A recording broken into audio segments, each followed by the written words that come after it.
प्रथम लागू दो चरण को, धनी एना छुड़ायो किन्न, लाख तली लाल एड़िया, मेरे जीव के जीवन, इन पांव तले पड़ी रहूं, इन पांव तले पड़ी रहूं, धनी नजर खोलो बातों, पलना बालू निरखूं नेत्रे, मेरे जीव के ही जीवन, मेरे जीव के ही जीवन। कदमों लागू करूं सेजदा, पकड़ के दो पाए, हुक्म करत है मासूक, बीच आशिक के दिल आए, मासूक तुम्हारी अंगना, तुम अंगना के मासूक, ए हुक्मे इलम दृढ़ किया, अजूरू क्यों न हो टूक टूक, अजूरू क्यों न हो टूक टूक।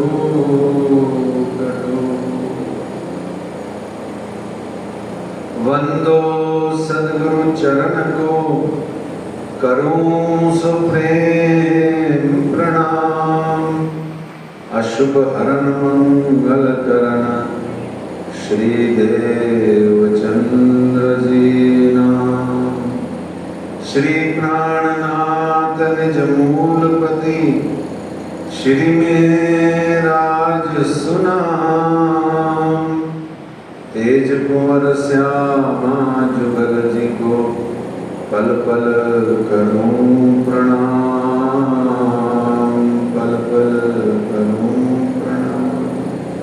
बोलिए श्री प्राणनाथ प्यारे की जय, श्री कृष्ण कन्हैया लाल की, श्री निजानंद स्वामी की जय, श्री बैजूराज महारानी जी की जय, महाराजा छत्रसाल की जय, महामती श्री लालदास जी महाराज की जय, बाबा दयाराम साहेब जी की जय, सद्गुरु श्री राम रतनदास जी महाराज की जय, परमहंस श्री चरणदास जी महाराज की जय, परमहंस श्री हरिदास जी महाराज की जय, सद्गुरु श्री जवाहरदास जी महाराज की जय, सर्व सुंदर साथ की जय। इनसे पूछो ना कितनी देर में बंद करेंगे ये आवाज?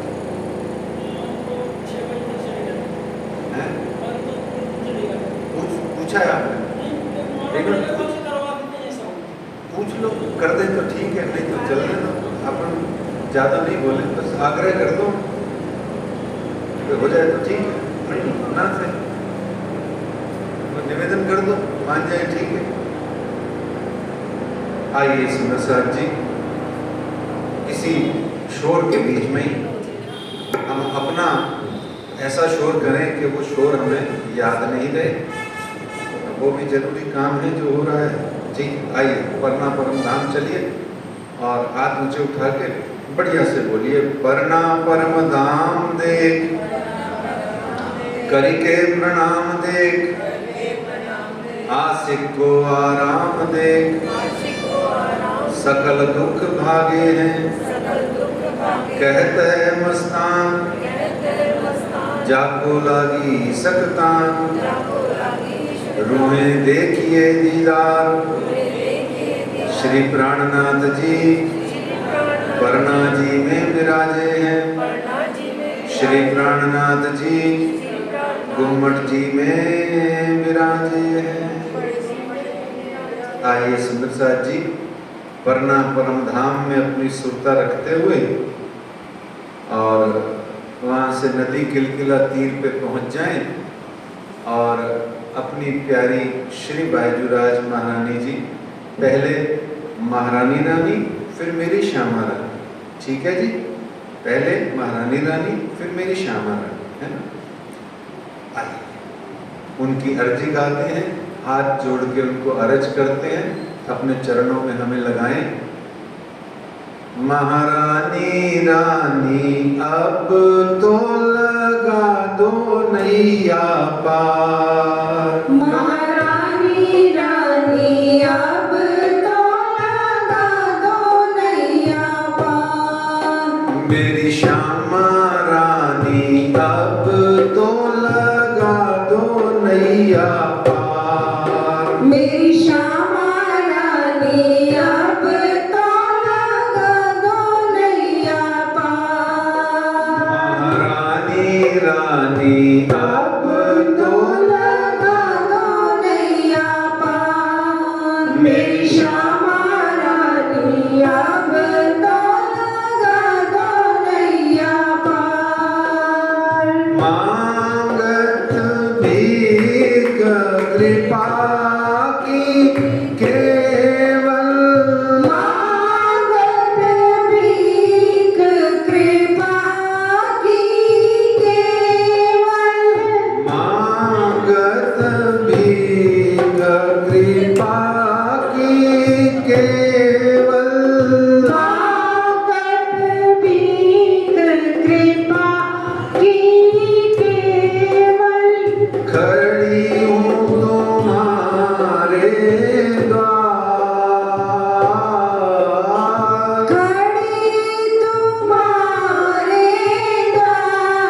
महारानी रानी अब तो लगा दो नैया पार। मेरी श्यामा रानी अब तो लगा दो नैया पार। रस तन हसमुख सुनो बीनती। रस तन हसमुख सुनो विनती। रस तन हसमुख सुनो बीनती। रस तन हसमुख सुनो विनती। अपने ही दरबार। अपने निज दरबार। महारानी रानी अब तो लगा दो नैया पार। मेरी श्यामा रानी अब तो लगा दो नैया पार। कहो नाई कृपाल किसी से। केहू नाई कृपाल किसी से। कहो नाई कृपाल किसी से। केहू नाई कृपाल किसी से। दर्शन दैयो एक बार। दर्शन दैयो एक बार। महारानी रानी अब तो लगा दो नैया पार। मेरी श्यामा रानी अब तो लगा दो नैया पार। महारानी रानी अब तो लगा दो नैया पार।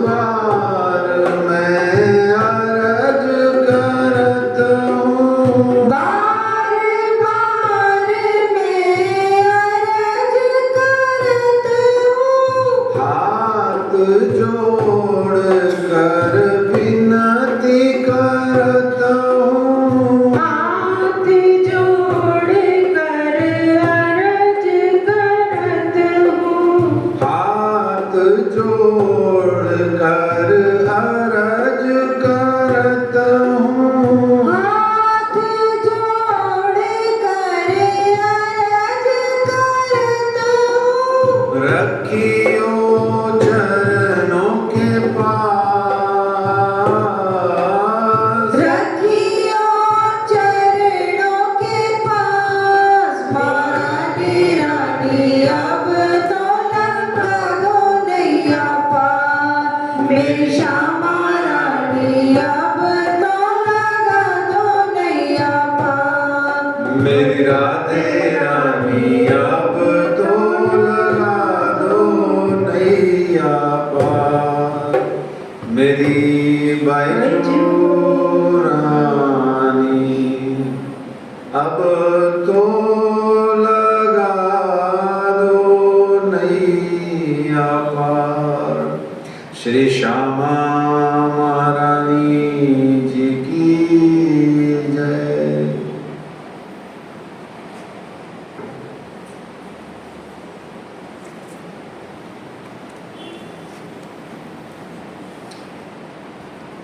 बंद कर देना माइक।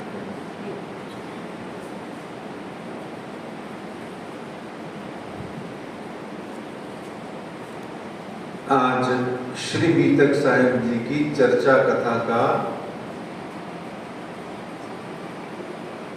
17वां दिवस है।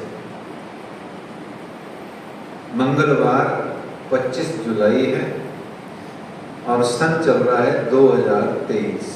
श्री श्यामा जी के चरणारविंद तले विराजमान होकर के श्री कृष्ण प्रणामी मंदिर जयपुर की धरती पर हम बैठ करके महामती श्री लालदास जी महाराज के मुखारविंद से यह चर्चा कथा सुन रहे हैं।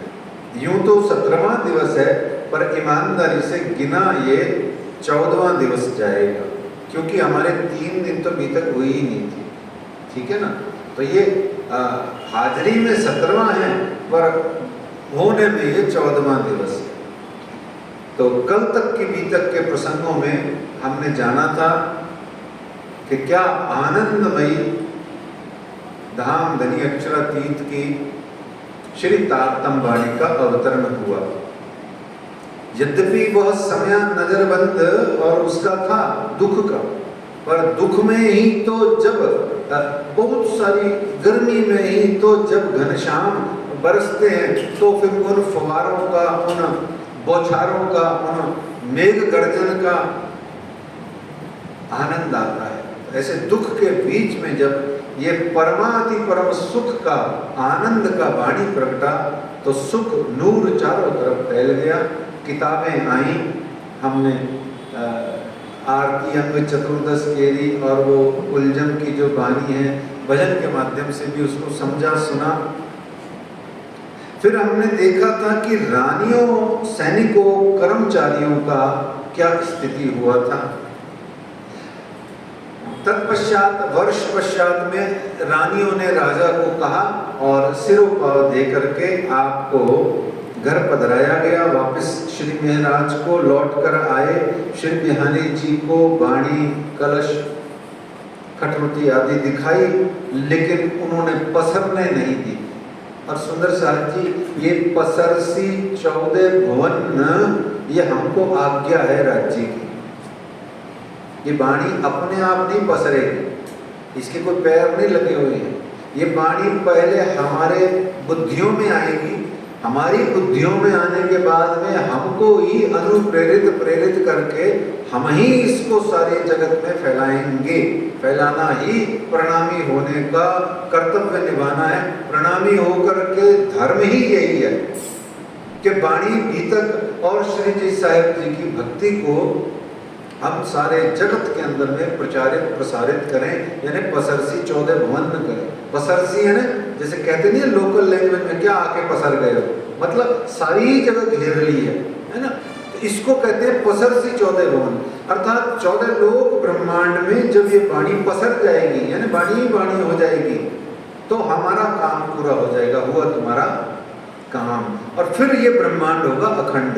फिर हम जाएंगे सब जने परना परम धाम से होते हुए श्री जी साहिब जी को साथ में, मतलब वो हमको साथ में लेकर के हम जाएंगे 7वें दिन की भूमिका में योग माया से होते हुए दिव्य परम धाम। तब तक यहीं डोलना पड़ेगा, न जाने कितने कितने जन्म लेने पड़ेंगे। तो ऐसे ये पसर सी, लेकिन बिहारी जी ने पसरने नहीं दी। और कहीं हम बिहारी जी तो नहीं है, ऐसा भी हमने कल सोचा था, पर हम तो नहीं हैं, लेकिन फिर भी हमने सोचा था। तो श्री मिहिर राज और श्री तेज कुंवर, सुश्री तेज कुंवर जी का हमने विवाह उत्सव, मंगलमयी उत्सव यहाँ मनाया। पूरे भारत में पहली बार ये बीतक के प्रसंगों के भीतर में ऐसा यहाँ अपने आप ही श्री श्यामा जी की कृपा से बनते बनते बस माहौल बन गया। और हमने यहाँ पर श्यामा जी के मंदिर में ही बैठ करके इस बीतक चर्चा के दौरान में हमने इतना सुंदर विवाह का उत्सव बनाया। मंगल गीत गाए, भजन गाए, नृत्य किए, आनंद मंगल किया। ये उत्साह उमंग से जो हमने कल मनाया या हमसे श्यामा जी ने मनवाया, ये वास्तव में एक अद्भुत घटना है और बहुत ही आनंदमयी घटना है। सारे भारत में सारे बीतककारों को चाहिए कि श्री मिहिर राज और श्री सुश्री तेज कुंवर जी का विवाह का उत्सव खूब अच्छे से आगम बानी पढ़ के और आगे मंगल गीत गा के मनाना चाहिए। फिर हमने जाना कि आप जूनागढ़ में ही विराजे, ठीक है, वास्ते गांव के सामने आए जूनागढ़ के। हाँ, तो अभी आप जूनागढ़ में ही विराजे हैं। आइए, महामती श्री लालदास जी को विनती करते हैं, आए, पधारे, विराजें और अपनी मति अनुसार आप आगे का चर्चा कथा करें।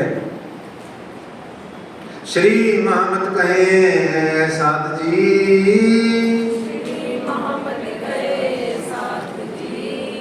बया चर्चा का बखत, अब तुम सुनियो चित दे, लाल आगे आए बैठे तकत, लाल आगे आए बैठे तकत। महामती श्री लालदास जी महाराज की जय। सत्रोत्तरे यहाँ रहे 78 के बरस, कांजी बाई यहाँ रहे वहीं वाणी सुने सरस। जूनागढ़ में श्री निजानंद संप्रदाय की नींव की कई ईंटों में से एक बड़ी मजबूत ईंट श्री कांजीबाई वहां रहा करते थे। ये कांजीबाई सुंदर साहित्य क्या है? नींव की ईंट है ना। बिल्डिंगें तो 1000 दिखती हैं और चमकती हैं, बुर्ज खलीफा के जैसी इतनी ऊंची ऊंची और आईफिल टावर के जैसी इतनी ऊंची ऊंची, पर याद रखो उतनी ही जितनी ऊंची बिल्डिंग होती है उससे नीचे भी बहुत गुना नीचे उसकी डीपीसी करने के लिए, नींव के लिए बहुत बहुत नीचे जा करके बहुत सारा ईंट और पत्थर, गारा, सीमेंट चूना होता है।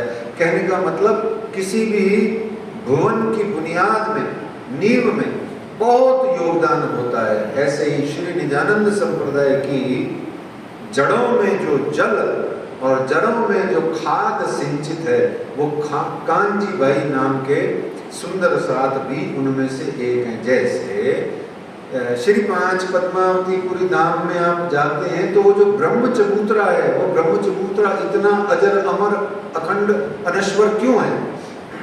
क्योंकि वहाँ अनेक ब्रह्म सृष्टियों के श्री जी साहिब जी बायजूदास सहित चरण रज बिखरी पड़ी है और साक्षात वहीं के वहीं आप कुर्बान हो गए। तो इस तरीके से बुनियाद है। तो यहाँ कांची भाई जूनागढ़ रहते थे, हरजी व्यास नाम के एक ब्राह्मण के यहाँ पर चाकरी करते थे, नौकरी करते थे। और श्री जी साहिब जी जब से जूनागढ़ पधारे तब से आप जूनागढ़ में ही कांची भाई चर्चा कथा सुनने श्री जी के पास चरणों में जाया करते थे। एक दिन हरजी व्यास बहुत बीमार हो गए। हरजी व्यास कौन है? बहुत पढ़े लिखे विद्वान, वयोवृद्ध और रटंत विद्या के और कर्मकांड के बहुत बड़े पंडित हैं, प्रकांड पंडित हैं, अनुभवी हैं।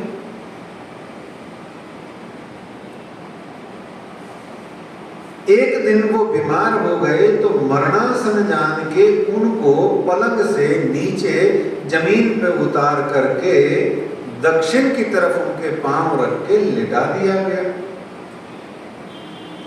तो कहते हैं भोम उतारा सोए, उनको उतारा और उसको उनको जमीन पे लिटा के सभी जन जो भी सनातन धर्म में जितने भी दान पुण्य कर्म क्रिया कर्म कांड और गंगा जल तुलसी दल आदि होता है वो सब करने लगे।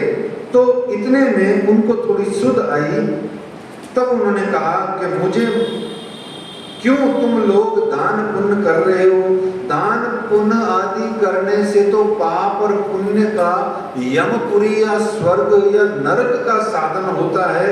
मुझे इन कर्म कांड उपायों से क्यों आप आवागमन के चक्रव्यूह में उलझा रहे हो, क्यों डालते हो? फिर हरजी व्यास ने कहा कि मैं इन सब चीजों में फंसने वाला नहीं, मैं यहाँ का नहीं, मैं तो पता नहीं और किसी लोक का हूं, मुझे इन सब चीजों में मत उलझाओ। तो फिर आगे कहते हैं दो बात की दाज इनमें से लिए जात हूं मैं। देखिए मरते समय ईशावास्य उपनिषद का दूसरा या तीसरा अंतिम श्लोक है जो प्राय बड़े बड़े अच्छे पढ़े लिखे जो होते हैं सनातन धर्म में वो बोलते हैं वायुर अनिलम अमृतम अथेदम भस्मांतम शरीरम ओम क्रतो स्मरः कृतम स्मरः ओम क्रतो स्मरः कृतम स्मरः। ये श्लोक बोल करके जाती हुई जीवात्मा को बताया जाता है। जब उसका समय जरा सा, जैसे हम घरों में देखते हैं कि कोई बुजुर्ग होते हैं तो वो जाने वाले होते हैं तो उनको नीचे भी लेटा देते हैं, आप नहीं भी लेटाएं तो भी ये श्लोक बताया जाता है। जैसे हमारे यहाँ जयकारा लगाते हैं या तारतम पढ़ते हैं या कहते हैं उनको सुरता पन्ना जी ले जाओ, ऐसे ही ये बोला जाता है वायुर अनिलम अमृतम अथेदम भस्मांतम शरीरम। अब तेरा शरीर भस्मांतम होने वाला है, पांचों तत्व पांचों में मिलने वाले हैं। ओम, ओम यानी भगवान का नाम, कृतो स्मरः कृतम स्मरः। अब तू अपने किए हुए का स्मरण कर, अब तू अपने किए हुए का स्मरण कर, जो तूने आज तक जीवन में किया है उसका स्मरण कर। ये होता है हमारी वाणी की अंतिम चौपाइयां भी यही कहती हैं। क्या कहती हैं? बहुत बहुत शानदार हैं आखिरी के दो प्रकरण। यदि कोई चित्त में उतार ले तो निश्चित जानो उससे कभी कोई गुनाह अपराध तो डेलिबरेटली तो नहीं होने वाला, जानबूझ के अजाने में अनजान में कुछ हो जाए तो पता नहीं, है ना? पढ़े हैं ना आपने, 10 और 2 बुरुज जो कहे सो बारी क़यामत के पूरे भय, ये तीसरी बड़ी विरतों की भजन, पीछे उठ खड़ी दुनिया नूर नजर। और उसमें आगे पूरी चौपाइयां अगले 2 प्रकरण आते हैं, उसमें आती है किनको नफा न देवे कोई, तब कोई न किसी के दाखिल होए, उबत तीन समय को हुए न जाए, तब कोई नफा किसी को ना सके पहुंचाए। उस समय ये न कहा जाएगा, ये न पूछा जाएगा, और तेरे पूछने तेरे कहने पर भी कुछ भी नहीं होगा। क्या मैं तो इस कारण से ऐसा करता था, मैं उस कारण से ऐसा करता था, देखो जी मेरी वो मजबूरियां थी, ये सब का सब यही धरा रह जाएगा। इसी को संस्कृत में कह दिया गया ओम कृतो स्मरा। हे जीव, तूने शरीर धारण करके पहले अपने लिए भोग किया, फिर अपने बच्चों के लिए भोग को एकत्र किया, अब अपने नाती पोतों के लिए तू आनंद में फंसा हुआ है, उनके मुंह में, उनके लिए भोग कर रहा है। देख तेरी सांस अब कुछ बची नहीं, अब तेरे जाने का समय। तूने मनुष्य जन्म प्राप्त करके क्या किया? पशु की भांति आया था, पशु की भांति तू जा रहा है। अपने लिए तूने आत्मा क्या समय निकाला? हे आत्मा, तूने स्वयं के लिए क्या समय निकाला, जिससे तेरा जो आने का मूल उद्देश्य था परम धाम से, वो क्या था? राज जी ने क्या कहा था? अलस्तो बेरबकुम, अलस्तो बेरबकुम, है ना, कालू भला। और फिर कहा क्या? सौबेर देखो अजमाए के मोमिन करे ना कोई। राज जी 100 बार ये अजमाइश साथ को करते हैं, सुबान कर लेना। हम आपको भूलने वाली नहीं है, भूलने वाली नहीं है, भूलने वाले नहीं है। क्यों नहीं है भूलने वाली? क्योंकि पहले से ही भूल जाएंगी जाते ही। अब जाते ही जो भूल गई वो क्या भूलने वाली? भूलने का काम ही नहीं है उनका, चैप्टर ही बंद हो जाएगा ना। पैदा होते से ही टूटा किया, और माँ के जो स्तन से जो एक बार चपटे तो माँ के स्तन से चपट करके जिंदगी भर उस ममता मोह के जाल में ऐसा उलझे कि जीवन भर छटक ही नहीं पाए। बुढ़ा हो गए, बूढ़े बूढ़े हो गए, वयोवृद्ध हो गए, तो भी नहीं छूट पाए मोह ममता से। लेकिन सुखदेव जी एक बहुत बड़ा उदाहरण है, जिन्होंने जन्म लेते ही माँ का दूध पान भी नहीं किया, सीधे उतरे निकले, गारंटी ली पहले व्यास जी से, गारंटी ली नारायण भगवान से कि आपकी माया मुझे छुएगी, मैं तो बाहर आता ही नहीं। बोले माँ मर जाएगी, बोले मेरे को क्या लेना देना, क्या माँ कौन माँ, जीव कहता है मुझे क्या लेना देना। ऐसे में हरजी व्यास ऐसी कुछ बड़ी बड़ी बातें कर रहे थे। इतने में कहने लगे, दोए बात की दाज इनमें से लिए जातों में, जाको में हाँ कही सुनना न कही किन्ने। अच्छा, मैंने जिसको हाँ कहा उसको किसी ने ना नहीं कहा, और जिसको मैंने ना कहा उसको किसी ने हाँ नहीं कहा। ये अहंकार है। अहंकार सदा याद रखना विद्वान को होता है। कुछ लोग जब प्रचलित भाषा में कहते हैं ज्ञानी को होता है, पर ज्ञानी को अहंकार नहीं होता। ज्ञानी होता ही वही है जिसको पढ़े हुए से दर्शन हो जाता है। विद्वान और ज्ञानी में इतना ही अंतर होता है। भगवान ने भगवत गीता में कहा, मुझे सबसे ज्यादा अगर कोई पसंद है तो वो ज्ञानी है। क्यों?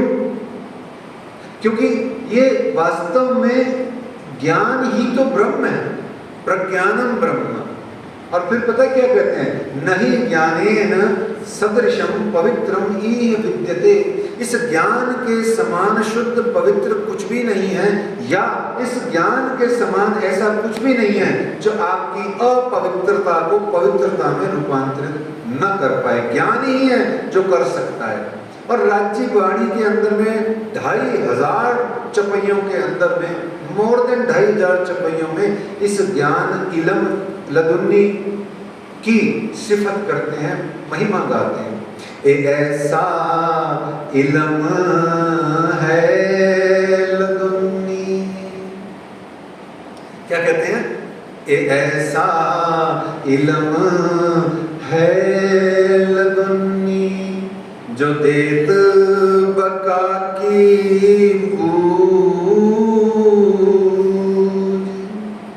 ऐसा इल्म है लदुन्नी, जो देत बका की बूझ, दे सकी सब देत है, और देत हक के दिल का कुछ। क्या है ये बेसकी देने वाली चीज है। तो ज्ञान से अहंकार नहीं आता है, नहीं आता है, नहीं आता है। और अगर एक ही सबूत ज्यादा नहीं बोल करके पर्याप्त है। यदि ज्ञान से अहंकार आता है तो निषेध पद्धति से आपको कहता हूं, आज से मंदिर, प्रणामी मंदिरों में मत्था टेकना बंद कर दो, क्योंकि यहाँ ज्ञान ही तो वांग में ज्ञान में श्री विग्रह स्वरूप से पधराया हुआ है, किसको मत्था टेकते हो? कुलजम स्वरूप साहेब धर्म ग्रंथ को श्री तारतम सागर जिसके जयकारे लगाते हो, इसी को तो मत्था टेकते हो। फिर इससे अहंकार आता है। बड़ी अजीब से लोग हो तुम तो भाई, परिणामी हो। देखो एक ही सबूत पर्याप्त है, दूसरे की जरूरत नहीं। इसलिए ज्ञान से अहंकार नहीं आता, हाँ विद्वता से आता है। जो भीड़ भाड़ संग्रह दिमाग में इकट्ठा कर लेती है ना, जानकारियों का संग्रह, वो कहता है देखो मैं सब कुछ जानता हूँ, और you may talk with me about any subject. I am very multilinguistic प्राणी, मैं सारी भाषाओं को जानता हूँ, सभी चीज़ों को जानता हूँ। किसी विषय पर बोलवा लो, खगोल भूगोल सामाजिक ज्ञान विज्ञान अंग्रेजी हिंदी फ्रेंच संस्कृत कुछ भी, वो कहेगा मैं सब जानता हूँ। ज्ञानी नहीं कहेगा, ज्ञानी कह ही नहीं सकता। पर अब चूंकि ये संसार में प्रचलित सा हो गया है, इसलिए वो कभी कभी कह लेते हैं तो ठीक है। पर हमको प्रणामी होने पर वाणी गीतक को पढ़ने वालों को ये जानना चाहिए, मेरे धनी के मुखारबिंद से जो अवतरित हो रही है, अभी कल ही हमने आनंद लिया, वो वाणी से अहंकार किसको आएगा? ये चला जाएगा। ये बहुत जरूरी विषय है। आएगा ये चला जाएगा। अच्छा आएगा, फिर राजी क्या झूठ बोल रहे हैं वाणी में? सब कर्म काटे हक इलम सो देखी ऐसी बेशक मेहर सुबान। सारे कर्मों को काट देता है ये ज्ञान, ये इलम। और बहुत सी चौपाइयां हैं, कभी वाणी चर्चा हो तो आपको और आनंद आए, पर यहाँ समझाने के लिए बहुत जरूरी है ये बात। तो विद्वता आपको अहंकार देती है, जानकारियों का भंडार जो बुद्धि में इकट्ठा हो जाता है, उससे अहंकार आता है। विद्वता या विदुषी या विद्वान या विद धातु से बना वेद है ना, वेद भी उसी से बना है, ठीक है ना। और फिर वेदी, द्विवेदी, त्रिवेदी, चतुर्वेदी, ये सब उसी से बने। तो इस प्रकार से ये जो अपने श्री हरति व्यास हैं, ये बड़े अहंकार, मर रहे हैं। देखो आप स्थिति देखो, वेंटिलेटर पे हैं, है ना, फिर भी अकड़ रहे हैं, मेरे पास बहुत पैसा है, बहुत पैसा है, बहुत पैसा है, मैंने ये किया, मैंने वो किया। अरे भाई मरने वाला है, राज्य का नाम ले, परमात्मा का नाम ले, अपने बच्चों को आशीर्वाद दे। नहीं, और मैंने ये किया, मैंने वो किया। देखो आप, ये स्थिति है। ये इतना वर्णन इसीलिए किया जा रहा है कि भाई कहीं से तो थोड़ी सी विरक्ति हमारे अंदर में आए। धनी वाणी में कहते हैं आगू गया मौत का दिन। क्या अगला तेरा जो पैर है या अगली तेरी जो सांस है वो मौत की पुकार है ना। क्योंकि जिसको मौत की स्मृति है वो गलत काम कर ही नहीं पाता। तो इस तरीके से जाको मैं ना कही सुहान कही किन्न, इन दोए बात की दाज रह गई मेरे मन। साकार को मैंने निराकार, साकार को मैंने साकार कहा तो किसी ने निराकार नहीं कहा। जब भगवान को, ईश्वर को मैंने निराकार कहा तो किसी ने साकार नहीं कहा, क्योंकि किसी के पास में मेरे जितने शास्त्रीय तर्क प्रमाण षड प्रमाण दे ब्रह्म रहित है सो तुम कर दृढ़ाया। राजी कहते हैं परमात्मा तो षड प्रमाण से रहित है। 6 प्रकार के प्रमाण कहे गए तर्क शास्त्र में। वो कह रहे हैं 6 तर्कों से, प्रमाणों से, अनुमान प्रमाण ऐसे करके 6 हैं, वो मैं इन सब से परे हूँ। ऐसे में वो वचन सुन करके कांजी भाई के कान खड़े हो गए। उनको लगा यार ये तो कोई पार लोग की बात कर रहा है, और जिज्ञासा हुई कि इस तरह के वचन तो संभवतः कोई ब्रह्म सृष्टि ही बोल सकती है। अब ये कोई ब्रह्म सृष्टि बोल सकती है? ए तो सुकन सो कहे जो कहे वासना धाम, क्यों है जीवता रहे या के पूरे मनोरथ काम। इसको क्यों न जीवित रखा जाए और इसके मनोरथों को पूर्ण किया जाए। भाग भाग करके शिव जी साहब जी के चरणों में गए, जा करके उनको वर्णन किया और कहा कि आप आदेश करें अगला काम क्या करना है। तो शिव जी साहब जी ने कहा कि इनका मान गुमान अहंकार दूर करने के लिए आप ऐसा करो कि जाओ और इनकी अच्छे से सेवा शुश्रूषा करके इनको स्वस्थ करो। तो फिर कांजी भाई नित तरकारी लिया, वहीं शोध के भागों से शोध है ना शुद्ध करके, नित तरकारी लिया वहीं शोध के भागों से, तब राजी हो में कांजी पर कहा श्याव्यास मैं। तो इस तरीके से वो बाजार से, बागों से औषधियाँ, पुष्प और तरह तरह से तरकारी, फल, फ्रूट आदि शुद्ध शाकाहारी लाते, दूध आदि औषधियों में वैद्य जी की बताई हुई सब चीज़ों से उनकी सेवा करके उनको स्वस्थ कर दिया। तो हरजी व्यास ने कहा, इतनी सेवा, इतनी आनंदमयी सेवा तुमने मेरी करी, कोई हजारों रुपया भी दे दे या कोई घर का अपना भी, ध्यान से सुनना, कोई घर का अपना भी हो तो इतनी सेवा ना करे। सेवा तो सब करते हैं घर के, है ना। और आजकल तो सिर्फ वीडियो या मीडिया में ही प्रचार प्रसार है कि माँ बाप को फेंक देते हैं, फेंकते फूकते नहीं है। आज तो माँ बाप की जितनी इज्जत बच्चे करते हैं ना, पुराने जमाने में तो होती ही नहीं थी इतनी। आज तो बच्चे इतने एजुकेटेड और इतने सुंदर, इतने बढ़िया। हाँ, एक प्रॉब्लम जरूर है बच्चों को, बेचारे इतने बिजी रहते हैं 24 घंटे कि माता पिता के पास में बैठने का समय कम रहता है। पर आप ये ना समझें कि उनकी नीयत खराब है। आज बच्चे बहुत अच्छे हो गए, बहुत ही अच्छे हो गए, पर ये मीडिया वाले कुछ अपने निजी स्वार्थों के लिए ऊट-पटांग वीडियो दिखाते रहते हैं। उनको आश्रम के लिए पैसे चाहिए होते होंगे या पता नहीं जो भी कुछ है, जो कुछ भी है। तो ये कह रहे हैं अपने भी इतनी सेवा नहीं करते जितनी तुमने करी, या कोई नर्स हजारों रुपए लेके भी इतनी सेवा नहीं करती है। ये ध्यान रखने वाली बात है। हर एक पंक्ति, हर एक चौपाई, हर एक चरण में से हमको जीवन जीने की प्रेरणा मिलती है। बात का हमें पता लगता है कि जिंदगी कैसे जीनी है। ये श्री जी साहिब जी की भीतर का यही मतलब है, और पग पग पे मिलती है, हर उम्र वाले को मिलती है, हर उम्र में जीने को मिलती है। किसी भी उम्र में कितनी ही बीमारी और कितना ही दुख आ जाए, उदास मत होना, निराश मत होना, लगे रहना प्रेरणा से, नेगेटिविटी आने मत देना, पॉजिटिव रहना, धाम धनी के चरणों में लगे रहना, रो लेना, पिट लेना, वापस तैयार हो जाना, फिर गालियां खा लेना, फिर निंदा सुन लेना, फिर तैयार हो जाना। यानी कहने का मतलब धनी चरणों से पीछे नहीं हटना। ये कितनी अच्छी प्रेरणा हमें भीतर देती है। हरजी व्यास ने खुश होकर के कहा कि भाई बता तुझे क्या चाहिए।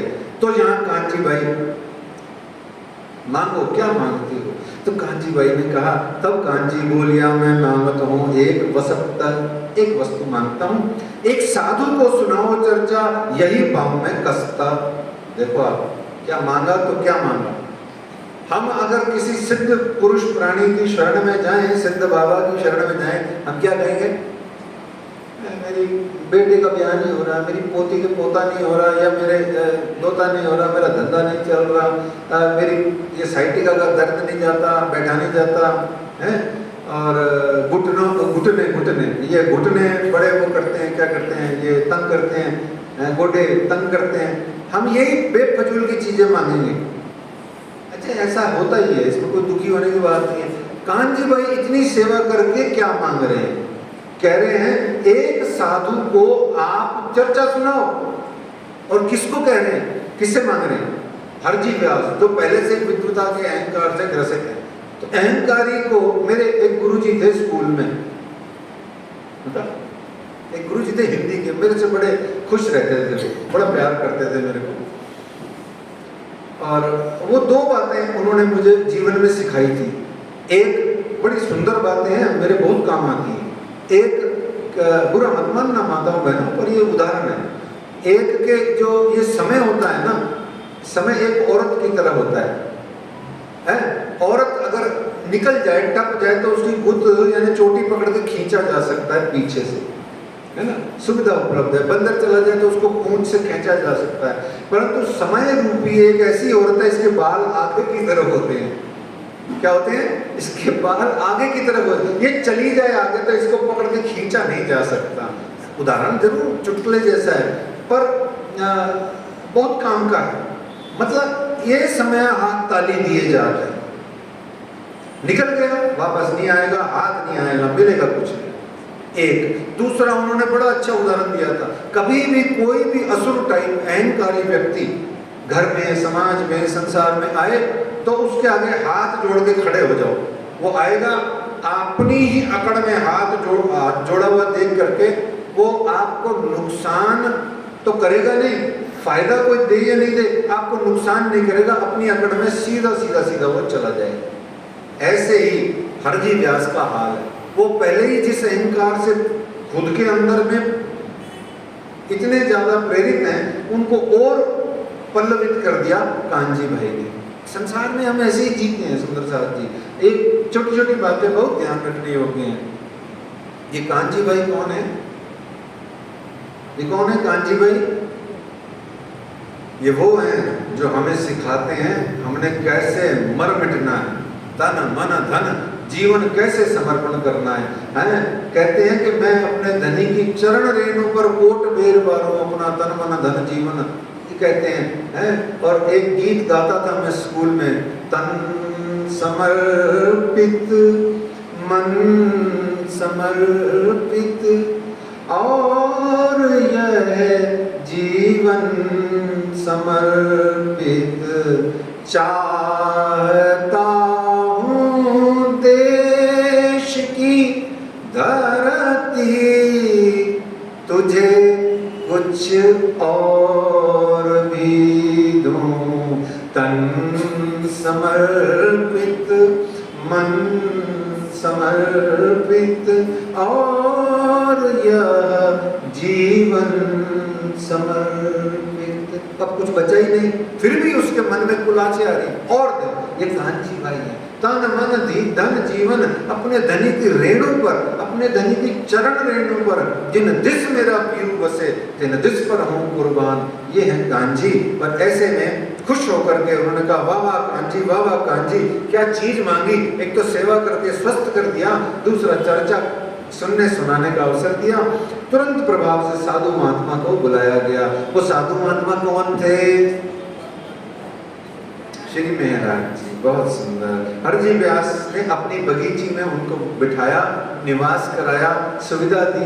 1 माह तक भागवत जी पर चर्चा कथा हुई। 2 माह तक श्री जी की चर्चा कथा वहां पर हरजी व्यास की चर्चा कथा हुई और श्री जी साहिब जी ने सुनी। फिर एक दिन आदि नारायण के धाम का वर्णन आया कि 84 लाख योजन के विस्तार वाला एक हीरे का मंदिर है। तो शिव जी ने कहा वह स्थान किनका है? तो उस पर हरजी व्यास ने कहा शास्त्रों में लिखा है कि वह स्थान अक्षर ब्रह्म का है।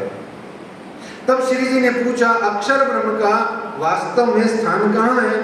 तो ब्रह्मांड के नीचे है कि ऊपर है कि बाहर है कि कहाँ है? कोई प्रश्न जो उन्होंने कांजी भट्ट को किए थे श्री देवचंद्र जी ने, जिनसे भागवत सुनी थी कि भाई प्रलय इतनी है, लोक इतने हैं, तत्व इतने हैं, तो फिर ये महाप्रलय में जब सब कुछ नष्ट हो जाता है तो आपका ये जो अक्षर ब्रह्म है या जो आदि नारायण है या जो हीरे का मंदिर है टिकता कहाँ है? तो व्यास जी ने, अब मैं क्या उत्तर दूं? शास्त्रों में ऐसा ही लिखा है। ये होती है रटंत विद्या का एंड।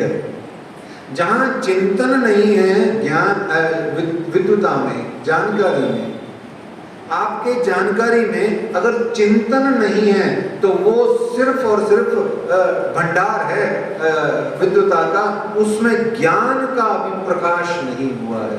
यही फर्क है बस।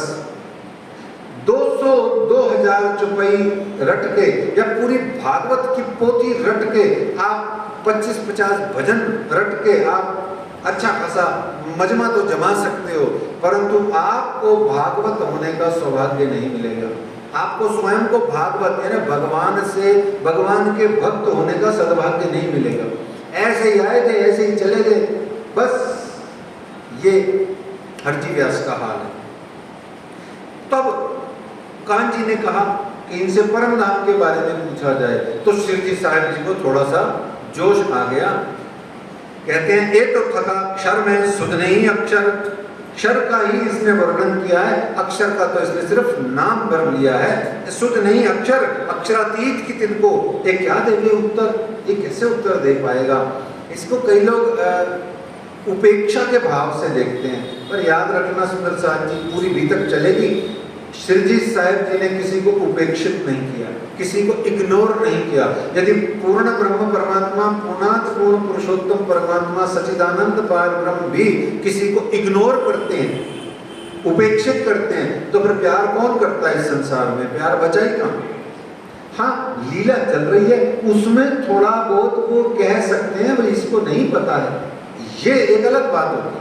इग्नोर नहीं कर रहे हैं, ध्यान रखना, उपेक्षा नहीं कर रहे, उपहास नहीं कर रहे, याद रखना सुंदर साथ जी। तो हरजी व्यास ने पार के वचनों को सुन करके और शिवजी साहिब जी का चेहरा नूर और जोश से भरा हुआ देख के उनके तुरंत चरणों में लगा, बोला हे भगत राज जी, मेरा तो भाव यही था कि क्षण के पार के सुख मुझे मिले। मैंने तो सुना ही सुना है अक्षर ब्रह्म कुछ होते हैं, आप मुझे मिल गए, मैं इस उम्र में धन्य धन्य हो गया। अब आप मुझे कदमों में लग करके उनके कहते हैं, अब आप मुझे क्षर अक्षर और उसके आगे आप क्या कह रहे हो, मुझे उसका ज्ञान दो। चरणों में गिर के बोला, कई कूलर लगे दरखत को बहुत बेशुमार, तामे जीव अनेक हैं एक दूजे न जाननहार। कूलर का जो वृक्ष होता है उसमें कूलर के बहुत सारे फल होते हैं, टहनियाँ सी होती हैं, फल से होते हैं लटके हुए से, और उसको तोड़ो तो उसके अंदर में अनेक अनेक जीव निकलते हैं, कीड़े निकलते हैं। बोले जो एक वृक्ष में इतने कूलर हैं, उस कूलर के अंदर में इतने सारे जीव हैं, कीड़े मकोड़े प्राणी हैं, वो एक कूलर पास पास में दो कूलर के वृक्ष जो हैं वो दूसरे के अंदर को कुछ नहीं जानते। यानी कि मेरा तो हाल बुरा है। और जिस प्रकार से फल के अंदर के जो कीड़े एक दूसरे को नहीं जानते हैं, मैं जीव उन कूलर में का, मेरा तो हाल ऐसा ही है कि मैं तो उसका हूँ, नहीं मेरा और कूलर। आगे पंडित में सब जीते, हारा ना काहू सरवर। मैं तो आज तक किसी से हारा नहीं, जितने भी पंडित आए सब मेरे से हार उड़ा के चले गए, वो मेरा अहंकार बढ़ता गया। और आप पहले ऐसे महापुरुष आए हो, तो आपके चरणों में गिर करके मैं स्वीकार करना चाहता हूँ। ये चौपाई सुंदर साथ जी सुन लीजिए, ये हम सब के लिए यही है। भगवत गीता का भी सार यही है, ज्ञान योग, भक्ति योग, कर्म योग। इसके बाद में भगवान श्री कृष्ण अर्जुन को कहते हैं शरणागति। शरणागति सीख, सर्वधर्मान परित्यज्य माम एकम शरणम प्रजा अहम त्वाम सर्व पापेभ्यो मोक्षयिष्यामि मा शुचः। धर्मत अर्जुन, सारे धर्मों को छोड़ करके सिर्फ और सिर्फ माम एव, सिर्फ और सिर्फ मेरी शरण में आ जा, मैं तुझे सभी प्रकार के शोक और पापों से मुक्त कर दूंगा। तू शोक मत कर, डर मत, भयभीत मत हो। यही चीज हरजी व्यास ने करी और आशीर्वाद पा गया। हम सबको सबसे पहले यही करना है, उसका नाम है समर्पण, शरणागति। और शरणागति ही सबसे ऊंची चीज है। ये कहने को तो कह देते हैं, होती नहीं है। शरणागति बहुत बड़ी चीज है सुंदर साहब जी, बहुत बड़ी चीज है।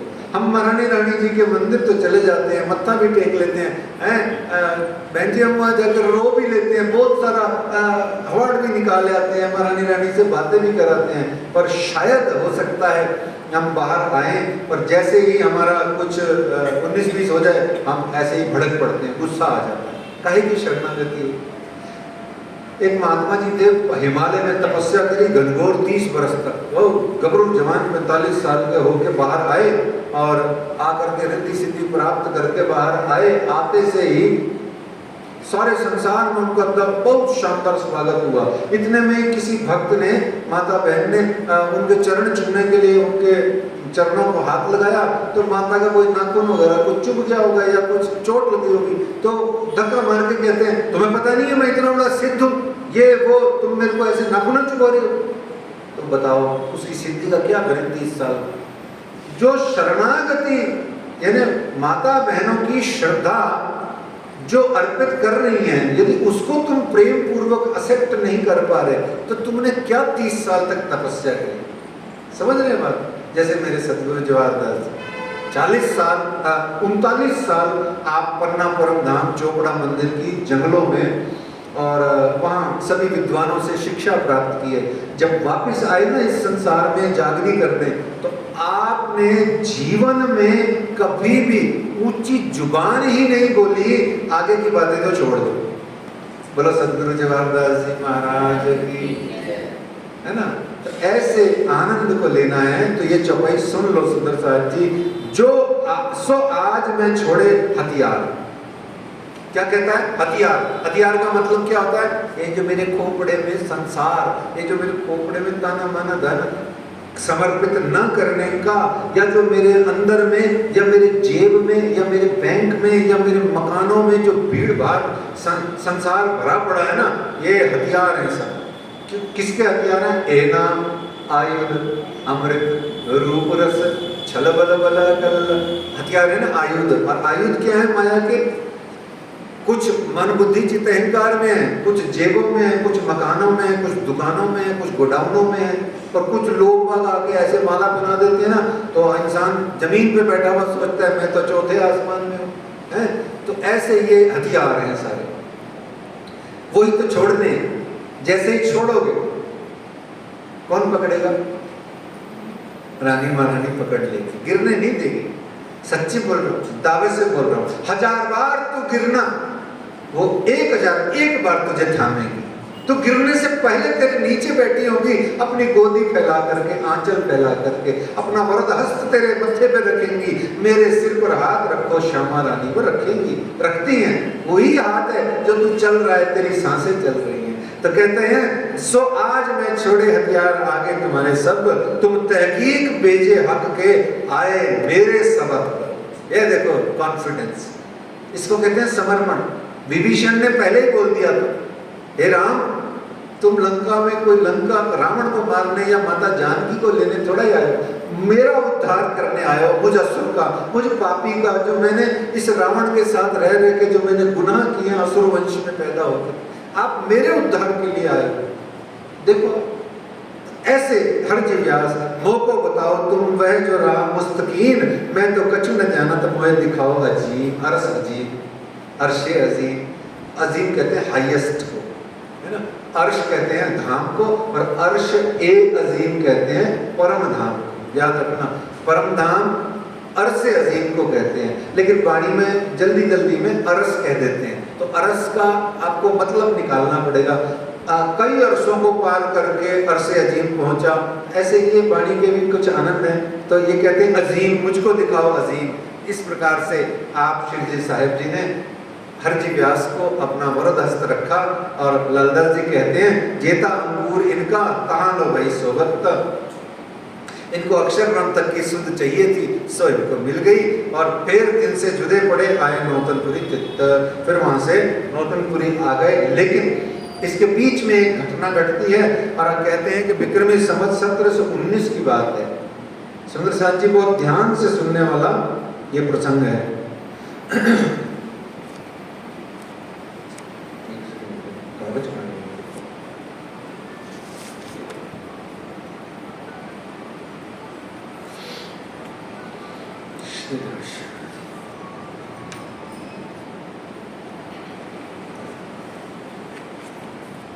सत्रह 1719 की ये बात है सुंदर साथ जी। 1716 में आप जूनागढ़ पधारे, ठीक है, और 1716 से आप पधारे और 2 वर्ष तक, 2-2.25 वर्ष तक आप यहाँ रहे। तो अब 19 शुरू होने वाला है। आप श्री जी साहिब जी जूनागढ़ में हैं। कुतुब खान ने कर वसूली के लिए जामनगर के राजा को, वजीर को घेरने के लिए उसके ऊपर आक्रमण कर दिया। अब जूनागढ़ में बैठे बैठे श्री जी साहिब जी के अंतर्मन में हुक्म हुआ कि, हुक्म ने उनको अंतर्मन में सूचना दी कि सुंदर साथ नौतनपुरी का संकट में आ गया है, और जामनगर की मासूम जनता पर और सुंदर साथ पर कुतुब खान ने जो आक्रमण किया है उसके सैनिक अत्याचार कर रहे हैं। तब वे तुरंत ही कांजीबाई और श्री बाईजूराज श्रीमती तेज कुंवर जी को लेकर के साथ में चल दिए नौतनपुरी की ओर। श्री बिहारी जी यहाँ कांजीबाई भी साथ चले और श्री बिहारी जी से मिले। सलाह मशवरा करके आपने जामनगर की वजीरगिरी का काम सुंदर साथ की खातिर वापस ले लिया, सेवा और सुरक्षा के लिए। ठीक है, पहले भी लिया था, जेल चले गए, दोबारा लिया है ना। अब दोबारा क्या होता है देखिए, सुंदर साथ की खातिर निकलेगा किसी रोज ये दम आपकी खातिर, क्या क्या न सहे हमन सितम आपकी खातिर। राजी कह रही तो फिर बीसोत्तरे जाम सत्ता की लई दीवानगिरी, सब सारा कसाला अपने सिर खींच लिया। तब कहते हैं ना राज्य वाणी में, जो दुख मेरी संयन को ताए हारा देऊं अपना अंग। सारा कसाला आपका जो सुंदर साथ का था वो अपने ऊपर खींच लिया। विक्रम संवत 1720 में कुतुब खान से मध्यस्थता करके उसको विश्वास दिलाया कि जामनगर के राजा शीघ्र ही पूरा कर चुका देंगे, और कुतुब खान ने प्रजा को मारना काटना बंद कर दिया जब और लौट गया वो गुजरात। लेकिन जामनगर का राजा वजीर वो थोड़ा चंट था, उसने थोड़ा बहुत टैक्स इकट्ठा किया, कर थोड़ा बहुत इकट्ठा किया, श्री जी को साथ में लिया, वजीर को दीवान को अपने, और वो चला गया अहमदाबाद। और अहमदाबाद जाकर के कहते हैं यहाँ अहमदाबाद जाकर के श्री जी साहिब जी को वो गिरवी के रूप में छोड़ाया। क्या छोड़ाया? गिरवी के। यहाँ सोचने वाली बात है कि 3 बार श्री जी साहिब जी को जेल हुई, और तीनों बार किसके कारण से हुई? पता है किसके कारण से? मूल कारण किसका था? जामनगर का वजीर। पहले 1.5 महीने उनको रिमांड में रखा, जब अरब से लौटे सुनी नहीं, चुगली बालबाई ने करी और ले गया, अंदर धर दिया। फिर दोबारा जब घर में सामग्री जोड़ने लगे तब वजीर ने दोबारा धर दिया। रानियों ने इतना फटकारा, इतना समझाया, स्वरूप की पहचान कराई, फिर वापस से उन्हीं श्री जी साहिब जी को गिरवी धरे आए। देखो आप, जो ढीठ होते हैं वो सुधरते कहाँ हैं? उनके धर्म की उनको छांट न ला गई। क्या कहते हैं लालदास जी? उनको छांट न ला गई। जैसे खेता भाई ढीठ है, असर ही नहीं है कुछ। तो इस तरीके से कहते हैं कि यहाँ से फिर गुजरात गए वजीर संग जाम, तहाँ से माया छोड़ के लिया मोमिनों का सिर काम। तो कहते हैं यहाँ से वहाँ गए और जाकर के अपने मोमिनों का सिर पे काम लिया। यानी कि अगले वाला जो चौपाई चरण है 2, उसके बीच में बहुत सारी घटना हो गई। तो वजीर के साथ गए और ब्रह्मवाणी सदा के लिए सुंदर साथ की सेवा का कार्यभार आपने सिर पे लिया, ऐसा कह रहे हैं। लेकिन इसके बीच में क्या हुआ वो सुनिए। जामनगर के राजा ने गारंटी बतौर श्री जी साहिब जी को रख दिया। यहाँ से अब आपको श्री कांजी भाई का प्रसंग श्रवण करना है, और उस श्रवण की करने वाले प्रसंग को कांजी भाई वाले को आपको चित्त में भी थोड़ा बहुत धारण करना है, क्योंकि ये वो बुनियाद है, ये वो नींव की ईंट है कांजी भाई, जो हमको बनना चाहिए, बनने के लिए श्री जी कह रहे हैं। तो गिरवी के रूप में श्री जी साहिब जी को कुतुब खान की नजरबंदी में छोड़ गए। अब सोचिए, जिनके नाम जाप से, जिनके नाम जाप से, जिनके जयकारे से, बोलो श्री प्राणनाथ प्यारे की, है ना, जिनके धाम के धनी की, जिनके नाम जाप से, जिनके सिर्फ नाम के जयकारे से सारा जगत अखंड हुआ पड़ा है, टिका हुआ है, उन श्री जी साहिब जी को, उन धाम के धनी को आप गिरवी छोड़ाए। सोचो, पहले घर आए बैठे थे तो सम्मान नहीं कर पाया, अब और तो और जाके उनको गिरवी भी छोड़ाया। इससे बड़ा कोई दुराचारी मिलेगा आपको? सोचिए। तो उधारी जीवन में एक बार अगर कोई गच्चा दे के भाग जाए तो दोबारा वापस नहीं आता है, तो भग गया बस, अब वापस नहीं आएगा। अब जामनगर का वजीर तो भाग गया श्री जी साहिब जी को छोड़ करके, और जामनगर जाके अपने भोगों में खो गया और श्री जी को भूल गया। ठीक वैसे ही जैसे सुग्रीव ने कहा था, हे राम आप चिंता मत करो, आप तो बाली को मार के मुझे किष्किंधा का राज दे दो, बस फिर मैं 15 मिनट में जानकी माता को ढूंढ लाऊंगा। और चतुर्मास इन्हें 4 मास पूरे निकाल दिए। सुग्रीव को रानी मिली है, बाली की भी धर्मपत्नी मिल गई और सब सुख ऐश्वर्य राजभोग मिल गया और सब कुछ भूल गया। भोगों में भूल जाता है इंसान भगवान को, ये भोग होते ही ऐसे। इसीलिए दुख में सुख ले वे महामती की बात कही गई। इसीलिए कहते हैं दुख में सिमरन सब करे हैं आगे, और जो दुख में सिमरन करें तो सुख का एक हो गई। अच्छा, तो जो सुख में सिमरन सब करें तो दुख का बस। तो इस तरीके से वो भूल गया और शिरजी साहिब जी को वहाँ कुतुब खान ने कारागृह में बंद कर दिया और एक दिन ऐसा समय भी निकाल दिया कि जाओ आपको फांसी दे दी जाएगी। यहाँ एक और चीज देखो कि श्री मिहिर राज को 3 बार जेल जाना पड़ा। हमने जाना कि एक बार खेताबाई जी के यहाँ से आए, दूसरी बार सदगुरु के यहाँ से जब हुआ, और तीसरी बार बिहारी जी ये जो अभी दीवानगिरी का काम लेके हुआ है। इसमें तीनों ही बार ऐसे विनोद के लिए, थोड़ा आनंद के लिए, सब बार में यदि कोई दोषी रहा है, कोई शब्द नहीं अक्षर यदि कोई बना है तो वो ब बना है। ब शब्द श्री जी को सूट नहीं कर रहा। ऐसे विनोद में क्या सूट नहीं कर रहा, वो तो सारे संसार को प्यार से गले लगाने वाले। यहाँ बीतक से थोड़ा मौज मस्ती आनंद हो रहा है। ब शब्द को सूट नहीं कर रहा। देखो कैसे, बताओ आप लगाओ अनुमान, कैसे उनको ब शब्द तकलीफ दे रहा है। हाँ, सबसे पहले बिहारी जी, बाल भाई, और बोलो मैं भी देख लेता हूँ। फिर बैसे बादशाह जामनगर का, फिर बैसे बरारब, फिर जो लोग उनसे बदपहली कर रहे हैं, बैर रखे हुए हैं, बंदी बना दिया, बंदी गृह में डाल दिया। ये बै शब्द उनको सूट ही नहीं कर रहा। ये सिर्फ आपको ऐसा बताया जा रहा है, पढ़ने लिखने में एक मस्ती भी आती है। इसको लाटानुप्रास अलंकार बोलते हैं हिंदी में। क्या बोलते हैं? लाटानुप्रास अलंकार। यानी कि जो कविता है या गद्य या पद्य में आपका जो भी सारा कुछ है ना, उसके 3 या 3 से अधिक जो शब्द हैं, यदि एक ही वर्ण से प्रारंभ होते हैं, उसको लाटानुप्रास अलंकार कहते हैं। ठीक है ना?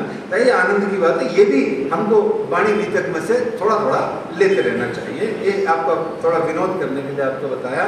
तो माया से भी 4 बार युद्ध हुए इन्हीं के कारण से। कैसे? वह से बदकिस्मत हैं वो लोग, इन्हें बंदी बनाया, वह से बंदी बनाना चाहते हैं। अरे जिन्हें अपने दिल में बिठा करके अपना जीवन जन्म सफल करना चाहिए, उनसे बैसे बैर करके ये क्यों जिंदगी को बैसे बेकार कर रहे हैं? सोचो भला। कुतुब खान की कारागार में अब इस समय श्री जी बंद हैं। ये खबर फैलती गई जामनगर में, सुंदर साथ समुदाय में आई, तब सब सुंदर साथ भयभीत हो उठे। यहाँ सुंदर साथ जी भाव देखिए कि श्री जी साहिब जी पर जो केशवदास जी महाराज ने मार्फत सागर में मसौदा में लिखा ना, कई कष्ट सह के गुजरान किया, उसको हमारे सुंदर साथ विविध प्रकार से गाते बजाते हैं और कहते हैं कि दुख के जहां में रहना, दुख के जहां में रहना, रूह को नहीं गवारा, यहाँ बेबसी का आलम, यहाँ बेबसी का आलम, कोई बस नहीं हमारा, दुख के जहां में रहना,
किसको नहीं गंवारा, किसी को ही नहीं। और शिवजी साहब जी भी ये कहते हैं, जानू साथ जी विदेश आए दुख देखे अपार।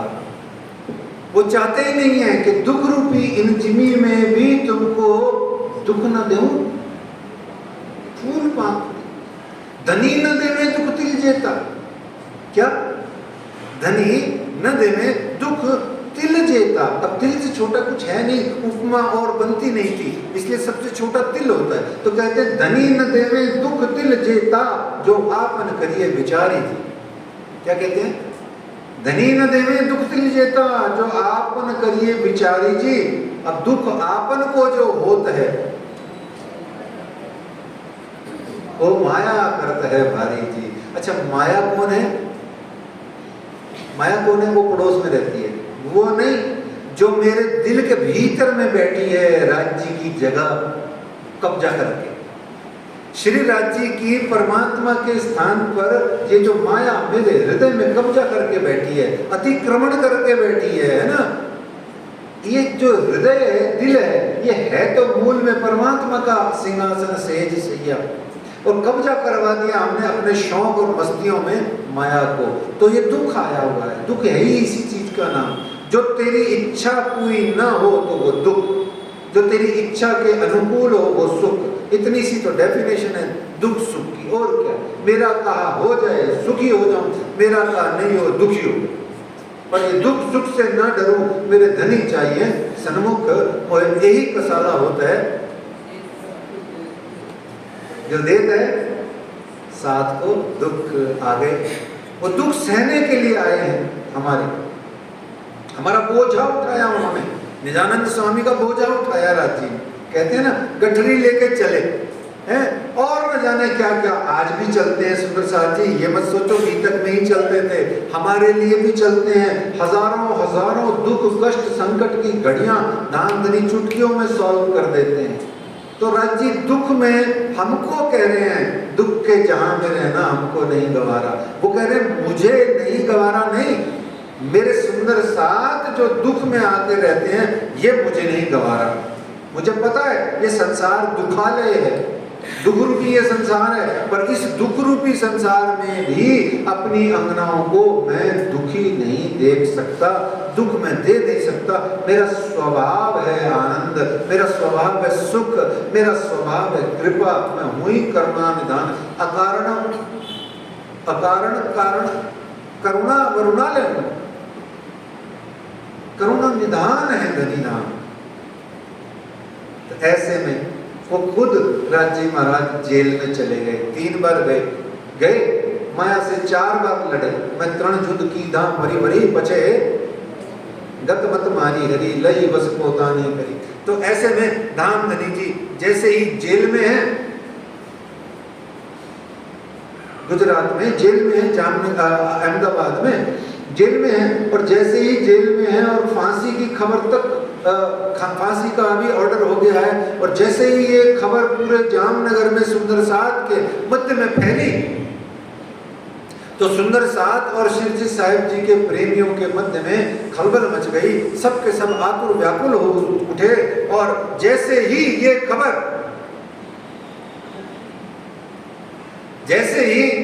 खबर श्री कांजी भाई ने सुनी। अच्छा, सुनी तो किसने नहीं सुनी? अभी तो हमने भी सुनी, आज हमने भी सुनी। अच्छा, पद्मावतीपुरी धाम हो या हम नौतनपुरी धाम कहें, या श्री 5 महामंगलपुरी धाम कहें, या हमारा बाबा दयाराम धाम कहें, या परमहंस शरणदास धाम कहें, या हमारे शेरपुर धाम कहें, या लखनऊ के चतुर्चेतन महाराज जी का धाम हो, 12 परमहंस पीठे हो, या और भी कोई प्रणामी मंदिर आदि हो, या कोई गुरुकुल हो, कोई ज्ञानपीठ हो, कोई आश्रम हो, जो कुछ भी है, ये सब हमारे ही स्थान है। और ठीक है, वो पूरी हो गई, पीठ हो गई, अलग बात है। पर कोई भी स्थान से कोई पुकार आए, कोई कष्ट संकट पड़ा है, कोई आवश्यकता है, कोई जरूरत है, सुनते समय करता कौन है? देखो आप। अच्छा, सुंदर साथों में भी जयपुर में ऐसे सुंदर साथ मिल जाएंगे, विशेषकर ऐसी ऐसी बेटियां मिल जाएंगी जो पढ़ना चाहती हैं, पर पढ़ाने के लिए उनको कोई सहयोग नहीं है, कोई आशीर्वाद नहीं है, कोई फीस दे के, कोई पुस्तकें दे के राजी नहीं, सुनते सब हैं। कौन देता है?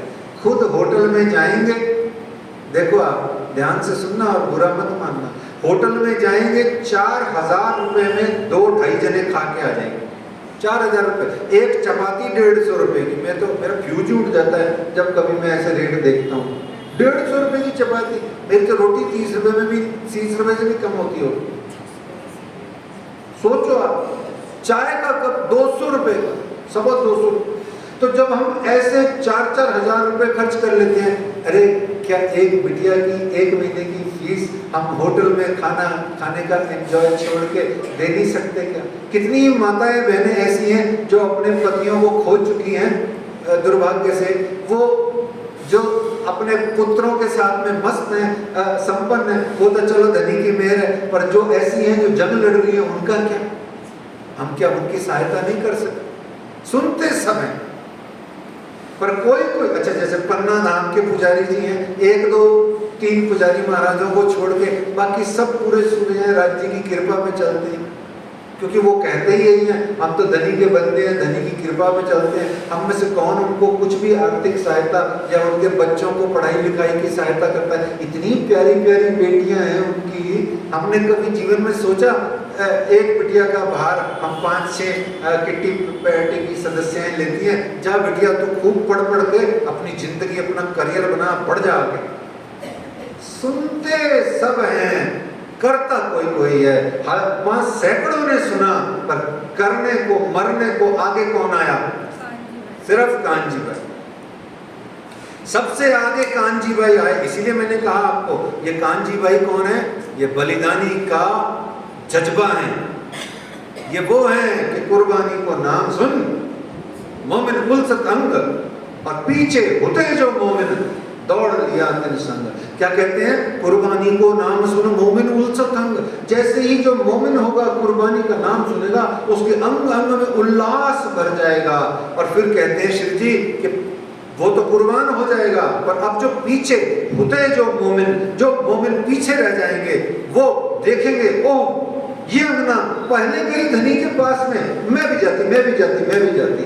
पीछे होते जो मोमिन दौड़ लिया इंसान, वो भी एक के बाद एक अपने पार ब्रह्मक्षरातीत पर पिया प्राणनाथ पर कुर्बान हो जाने के लिए तत्पर हो जाते हैं। शुरुआत चाहिए, कोई एक शुरुआत कर दे। तो कांजी भाई उसने सुना, ध्यान से सुनिए, वे तुरंत श्री बाईजुराज महारानी तेज कुंवर के चरणार बिंद में पहुंच गए। मेडी मंदिर गए, चरणार बिंद में पड़े और बाईजुराज महारानी जी के चरणों को झीलना किया आंसुओं से, क्योंकि पहले तो अंगना होएगी जो रोएगी अपने धनी पे कसाला देख के। वो रोए और हाथ फैला करके बोले, हे श्यामा रानी, हे बाईजुरानी, हे महारानी तेज कुंवर, आज मुझे, हे अमलावती, आज मुझे वो दे दीजिए जो मैं पुरुष रूप से भी और स्त्री रूप से भी जो मैं चाहता हूं। बोले क्या? आज मुझे आप सुहागिन बना दीजिए और मुझे अपने, हे अमलावती, हे श्यामा रानी, मुझे अपने वस्त्राभूषण प्रदान कर दीजिए आशीर्वाद दे करके। बाईजुराज चौंक पड़ी। बोले क्या मतलब? बोले आज मैं तेरा रूप धारण करके जेल में अपने पिया प्राणनाथ से मिलने जाऊंगा। सोचो सुंदर साथ जी, कांजी भाई रूप बदल करके बाईजुराज महारानी जी का वस्त्राभूषण धारण करके और अपने आप को टोटल बाई टोटल कुर्बान करने के लिए निकल पड़े जामनगर से। और श्री प्राणनाथ पे बलिदान होने का वो पावन समय आ गया। कांजी बाई ने श्री तेज कुंवर जी के वस्त्र आभूषण धारण किए, उनका नाम रूप धारण किया, नकली सिग्नेचर किए और कारागृह में लाइसेंस लेके, परमिशन लेके पहुंच गए, धर्म पत्नी के रूप में पहुंच गए। सुंदर साथ जी की जागने की कसम दे दी शिरजी साहिब जी को। क्या दे दी? हे धामधनी, बहुत धामधनी बनते हो। रोने लगे, बहुत पिया प्राणनाथ बनते हो, लो आज मैं आपको राधा बनाता हूँ, लो आज मैं आपको अमलावती बनाता हूँ, लो आज मैं आपको राधा रानी श्यामा रानी का रूप धारण करवाता हूँ। ये मैं लेके आया हूँ वस्त्र, अभी तो मैं बन के आया हूँ श्यामा रानी, अब मैं जेल में रहूंगा बन के पिया प्राणनाथ। देखो मेरी मौज। कांची भाई ने जो मस्तियां करी है सुंदर साथ जी, वो वही कर सकता है जो बॉर्डर पे खड़ा होकर गोली खाने की इच्छा रखता है। तमगा उसी के लगेगा, पद्म भूषण का या जो भी लगता है सैनिकों। तू मरने को तैयार हो, गोली खाएगा तो तमगा मिलेगा, तो तेरे को गोल्ड मेडल मिलेगा। कांची भाई ready to die, ready to die any moment. वो कह रहे हैं मेरे को मार दो अपने धनी के चरणों में, मैं तो अच्छा है, मर मर सबको ही जाता है, चाहिए मोमिनो मौत फर्क, जो जीवते ना मरेंगे तो क्या मरेंगे, मर जाऊंगा मैं, अपने धनी के ऊपर में कुर्बान हो जाऊंगा। तो वो कहते हैं अभी तो मैं अमलावती बाईजुराज तेज कुंवर बन के आया हूँ, अब मैं पिया प्राणनाथ बन के जेल में रहूंगा। अब राजी आप बाईजुराज महारानी जी बन करके देखो तो सही 10-20 मिनट कैसे होती है राधा रानी की तड़प। है कन्हैया तू 10 मिनट राधा बन के देख तो तेरे को पता लगे कि राधा की छाती में कृष्ण कृष्ण कृष्ण के सिवाय उसके रोम रोम रस नस नस में रग रग में राधा के कृष्ण के अलावा क्या बसा है। 15 मिनट उसका रूप धारण करके तो देख, और बन गई। वो पहुंच गए और श्री जी ने मना कर दिया, बोले नहीं नहीं नहीं नहीं, ये सब नहीं हो सकता। मैं स्त्री का रूप धारण करके एस्केप, मैं भाग नहीं सकता, छोड़ नहीं सकता, पलायन नहीं कर सकता, मैं भाग नहीं सकता। कांजी भाई ने सुंदर साथ की जागनी की कसम दी तो श्री मेहरराज जी ने बाईजुराज महारानी जी के वस्त्र धारण किए और झुक झुक करके स्त्री वाली चाल धारण करके आप तो निकल गए जेल से, अहमदाबाद की जेल से, और श्री कांजी भाई वहां रह गए। और श्री कांजी भाई आप तो यहाँ से जलमार्ग से चले गए दीप बंदर की ओर, और उधर जेल में कांजी भाई वहां पर रह गए। अब उन्होंने नई वहां पर चाल खेली। वैसे भी जो दीवाने होते हैं धनी के, वो ऐसे ही कुछ पागल से ही होते हैं, तो लेकिन उन्होंने वहां पागलों जैसी हरकत करनी शुरू कर दी। प्राणनाथ प्यारे की जय, श्री प्राणनाथ प्यारे की जय, श्री बाईजुराज महारानी जी की जय, श्री प्राणनाथ प्यारे की जय, सदगुरु महाराज की जय। फिर कोई कीर्तन गाने लग जाए, फिर कोई भजन करने लग जाए, और तरह तरह से विभिन्न प्रकार के दीवानापन वो वहां प्रकट करें। तो सैनिकों ने, और सैनिकों के जो बड़े सैनिक इंचार्ज थे, उन्होंने देखा यार ये आदमी कैसे चेंज हो गया, ये चमत्कार कैसे हो गया। वो इतना भयभीत हुए, अपनी खुद की मौत से, खुद की सजा के डर से उन्होंने फटाफट कांजी भाई को भी रिलीज कर दिया। बोलो कांजी भाई की जय। इसको कहते हैं सुंदर साथ जी कांजी भाई का जज्बा, बलिदानी का जज्बा। बच गए, लेकिन गए तो मरने थे। बच गए, क्यों बच गए? धनी ने बचाया, है ना। धनी किस लिए बचाते हैं, किस लिए बचाते हैं राज्य? राज्य क्यों बचाते हैं? क्योंकि उनको और जागने का काम लेना है। तो ये जो बात है कि मोमिन की कुर्बानी का आया ये समा, मोमिन की कुर्बानी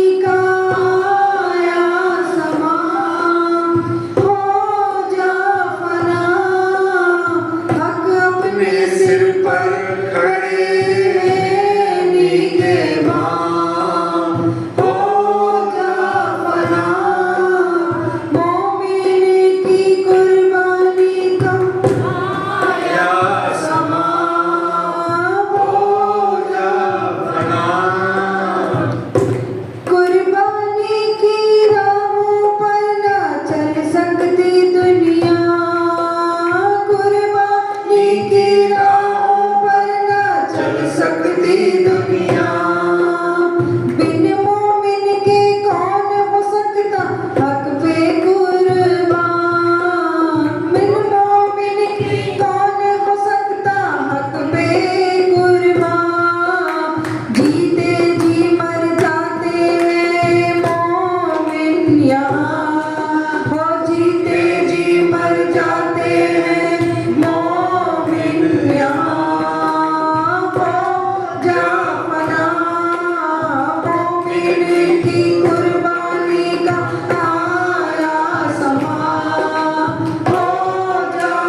गुजरात नहीं जा सकते यानी अहमदाबाद, और इधर जामनगर भी नहीं जा सकते। क्यों? तो जामनगर में वजीर खिलाफ हो गया और गुजरात में बाद वो जो राजा था कुतुब खान को नाराज हो गया। दोनों जगह सैनिक आप श्री जी साहिब जी को ढूंढ रहे हैं, इसलिए लालदास जी कहते हैं कि आप वहां से जल मार्ग से अकेले ही दीव बंदर की ओर चल दिए। अच्छा, वो वस्त्र कहाँ गए हैं? वहां तो घर गए नहीं, घर तो गए नहीं। सोचना वो वस्त्र कहाँ गए, है ना। तो एक वहाँ महामती लालदास जी कहते हैं ये बेहद वाणी प्रगति दीव बंदर की मजल में, और मोजल मायानु प्रकरण अवतरण भी जो है वो वही हुआ जब आप जल मार्ग से वहाँ जा रहे थे। अब चूंकि आज का मजल पूरा हो गया ना, इसलिए बहुत बातें नहीं कर सकते हैं, समय पूरा हो गया। तो यहाँ एक चीज बड़ी अच्छी सुनने की है सुंदर साहब जी, कि साधु संतों को, गुरुजनों को, अवतारों को ये सहना पड़ता है। ये जो कसाला, ये जो कष्ट श्री जी साहिब जी सह रहे हैं, श्री कृष्ण को भी मथुरा छोड़नी पड़ी। पहले वृंदावन छोड़ा, फिर मथुरा भी छोड़ा। जब जरासंध ने अटैक किया तो छोड़ दिया।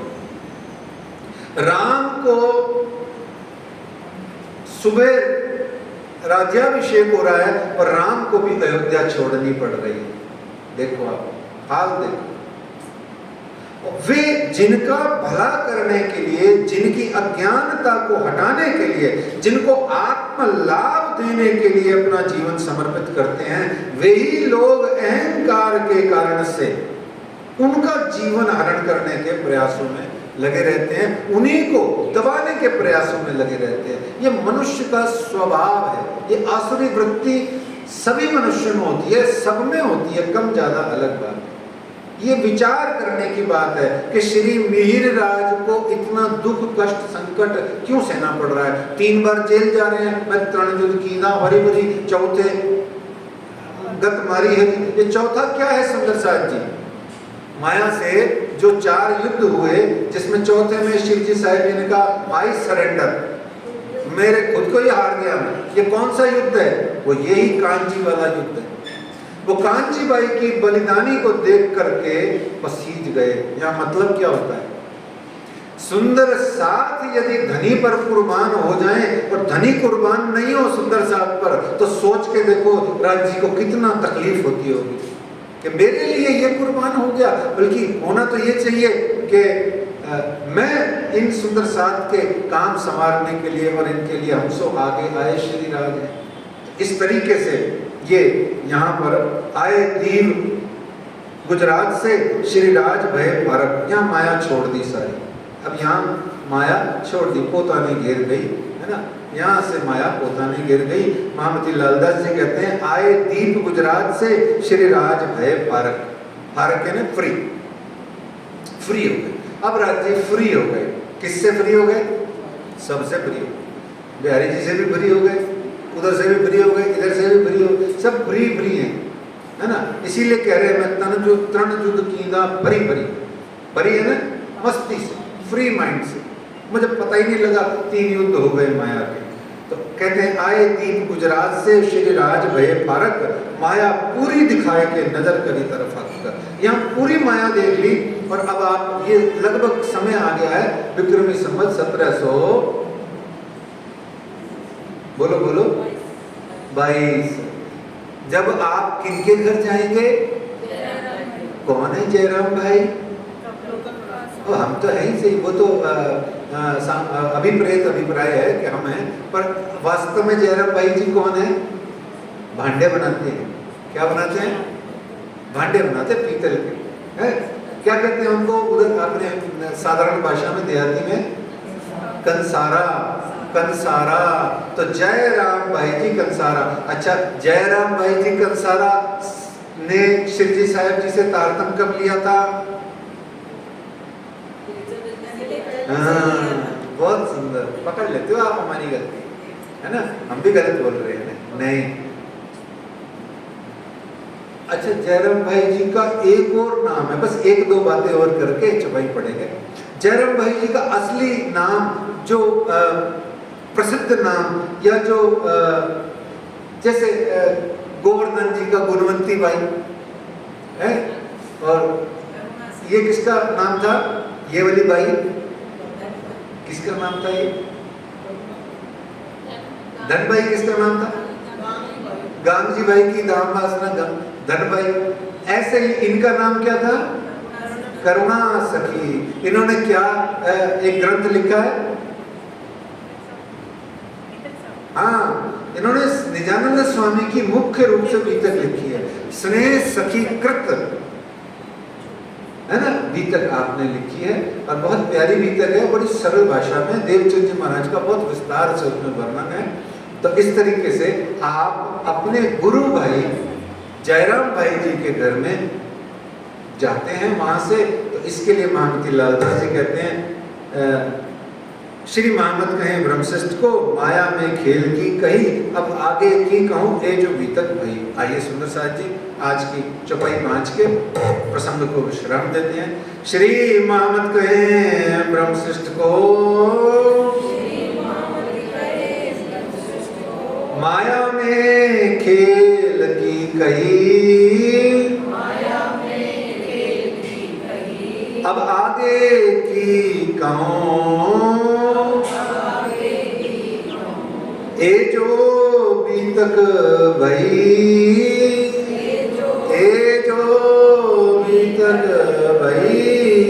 बोलो श्री प्राणनाथ प्यारे धाम के धनी श्री श्यामा महारानी जी की, श्री कांजी भाई की, श्री तारतम सागर ग्रंथ की, श्री बीतक साहेब ग्रंथ की, सर्व सुंदर साथ की। जो धर्म पर कुर्बान होने वाले हैं उनकी, जो नहीं होने वाले हैं उनकी भी जय हो, जो सेवा करने वाले हैं उनकी भी जय हो, जो करवाने वाले हैं उनकी भी जय हो। आनंद मंगल श्री धाम धनी जू की जय, श्री बाईजूराज जू की जय, श्री महाराजा छत्रसाल जू की जय, श्री सुंदर साथ जू की जय, श्री सुंदर साथ जियावर जू साहेब जू के चरणारविंद में इस सोचित दीजिए।